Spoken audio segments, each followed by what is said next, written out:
Hello, Chicago. Welcome on into an emergency edition of Chi-Town Weekly here on IE Sports Radio, your direct feed for all that is sports. Adam Karnick with you. We are only going to be here for about 10 or 15 minutes, and then we'll get back to regularly scheduled programming here on IE Sports Radio. Heart of Texas is coming up in just a few minutes. This was one of the most bizarre days that you will find with the Chicago Bears. You had reporters who have been covering the team for over a decade saying they've never seen anything like it. We had coaches calling out, we had players calling out coaches, we had coaches not knowing where other coaches were, we had other coaches resigning, we had rumors flying around. All literally a lawyer got involved at one point this afternoon. It was sheer insanity, and it simply could not wait until Monday. We will be discussing this and breaking it all down. And oh yeah, by the way, they're supposed to play a game in like 5 days. The Bears might truly have turned themselves into a spectacular dumpster fire. And we will be discussing that here over the next couple of minutes. Buckle on up. This one's going to be bumpy.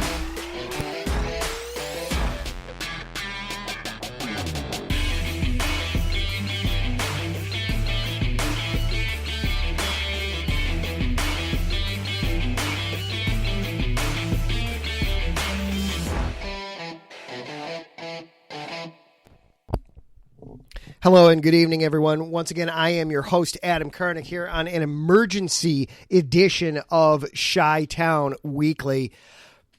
This Bears news throughout the day was just too much. This is not going to be a typical episode of the show. We're only going to be on for about another 12 minutes or so before we turn things over to Drewski and Heart of Texas coming up right at the top of the hour here. So we're only going to be on for a couple minutes. So this is going to be a very brief, unusual little show.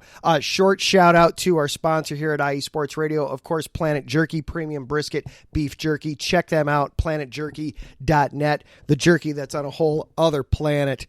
Excellent stuff. I highly recommend that you check them out. Where to even start today?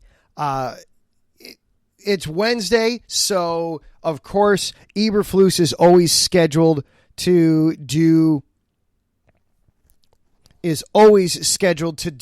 his presser on Wednesday. Wednesday is also the starting quarterback day, typically around the NFL. So Justin Fields talked today, and really that's where everything starts. We'll start with Eberflus because that was the news that broke first to everybody, but it was quickly then superseded by everything that happened in Justin Fields' press conference. But we'll start kind of chronologically here. So Matt Eberflus comes to the podium. By now, if you haven't heard, Eberflus comes to the podium and drops the bombshell that starting left tackle Braxton Jones is being placed on injured reserve for a neck injury, which means he's going to miss a minimum of 4 weeks and quite possibly is going to miss the rest of the season. He was not willing to rule that out.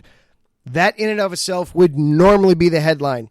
That quickly got knocked out of the headline spot because then Eberflus was asked about defensive coordinator Alan Williams, who, of course, missed Sunday's game at the last second. The Bears announced on Friday that, oh, by the way, Alan Williams is not going to make the trip with the team. He has a personal matter to attend to. Matt Eberflus will take over play calling duties on Sunday. So Eberflus was asked, hey, is Alan Williams back? Is he going to be back? And instead of answering yes or no to either of those questions, Eberflus simply said, I have no update. And he kept getting asked very direct, very yes or no, straightforward questions. And it was, I have no update. I have no update. I have no update. So that instantly became the headline. That then got pushed all the way to the back burner because then Justin Fields had his press conference and he dropped some bombs as Dan Wiederer, a veteran Bears reporter, put it on Twitter. He pulled the pin out of the grenade, rolled it into the room, and just let it go off. He was very poignant in what he had. He obviously was prepared because this came after just being asked one question. He brought up that he felt like he was playing very robotic on Sunday, that he was not playing like himself, that he needs to get back to playing like himself, that he felt very slow and unsure, and he knows he's been playing poorly. And when he was asked why he felt that his play was off, he suggested that it could be coaching. That what many of us have felt, and what I even suggested on Monday night's show, he's being overcoached. He's being coached in a way to take away what he does well and being forced to do something that right now he does not do well. It's not that he'll never figure out how to do it or can't eventually learn how to do it, but right now he's not ready to do it. So that then explodes over everything. And he said, hey, we're all grown-ups in here. We're all grown men in here. We've had discussions. I've talked with the coaches. They're on board with, we want to do things better. That there are some things that we could be doing to make this better out there. It came across as Fields was, as politely as possible, throwing some shade at his coaches, throwing them under the bus a little bit and saying this is part of the problem. He then tried to walk that back a little later. He called reporters to his locker room, to his locker, specifically in the locker room after practice, saying that this isn't. I'm not saying it's all the coach's fault. Put the blame on me. Don't say that it's, I think the coaches are the problem. It's all a problem.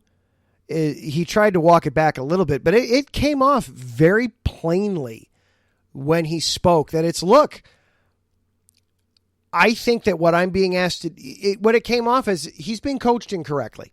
That whether it's Getsy or whether it's the quarterback coach or whether it's Eberflus, wherever it's coming from, it's not working, and we've got to change it. We've got to go back to, he even said he's got to get back to just playing instinctually. He brought up a play in the second quarter against Tampa Bay where it resulted in a strip sack, and before the reporter even finished the question, he said, I need to bail. I just need to get out of the pocket and go. The point of emphasis this offseason has been to keep him in the pocket as much as possible and read the defense. But if it's not there, he's got to go. And he's starting to acknowledge that. He's starting to be frustrated by that. And he's saying, look, if I don't like what I see, I'm going. Good on him. I like that. His feet are a dangerous weapon. They are an X factor, a difference maker out there. And it's what can cause defenses to hesitate and slow down when playing against him. If they know he's going to stay in the pocket, he's dead. If he can get out of the pocket and work around, that's really what's going to make life easier on him and make the offense dangerous again, like it was for part of last season. And then the final bombshell, you had rumors then with the defensive coordinator, Alan Williams. It exploded on social media, on Twitter especially. It blew up that there were all kinds of rumors flying around about why Alan Williams wasn't there. And then Alan Williams resigned this afternoon. The Bears do not have a defensive coordinator going up against arguably what's going to be their toughest opponent all season, the Kansas City Chiefs. They are now without a defensive coordinator. Matt Eberflus has not said what the plan long-term is going to be. It seems like for this week, Eberflus is going to be calling the plays again.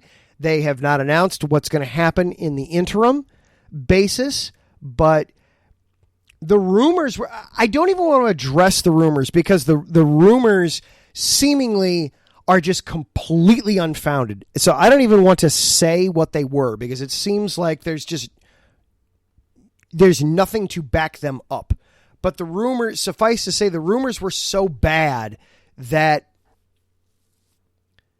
an attorney, a personal attorney for Alan Williams, actually spoke with Courtney Cronin of ESPN to say, look, he's going through some health problems. He wants to be with his family. That is what is going on here. These rumors, at one point there was a rumor flying around that police had raided Alan Williams' home over the weekend and that Halas Hall had been raided yesterday at some point in connection to Alan Williams. And the attorney for Alan Williams just said, no, none of that is true. What is going on? What is going on at Halas Hall? There's no playbook for when you're on a 12-game losing streak, but this feels very much like head coach Matt Eberflus is absolutely losing control of the ship, and this whole thing is falling apart in spectacular fashion around him. This is going to be fascinating to keep an eye on for the rest of the season. We're only in week 3, everybody. This thing could get all kinds of crazy before it starts turning around, as if it's not crazy enough already. All right, that's going to do it for us tonight. Very, very short, very brief. This just absolutely could not wait until Monday to react to. Once again, thank you to our sponsor here at IE Sports Radio, Planet Jerky Premium Brisket Beef Jerky. Check them out, planetjerky.net. Thank you very much. Thank you to Larry B for letting me hop on real fast here before we turn things over to the Heart of Texas Sports, hosted by Drewski. They are coming up right around the corner, right at the top of the hour here tonight. Thank you for Larry and Taryn also for hanging out with me in the chat room tonight.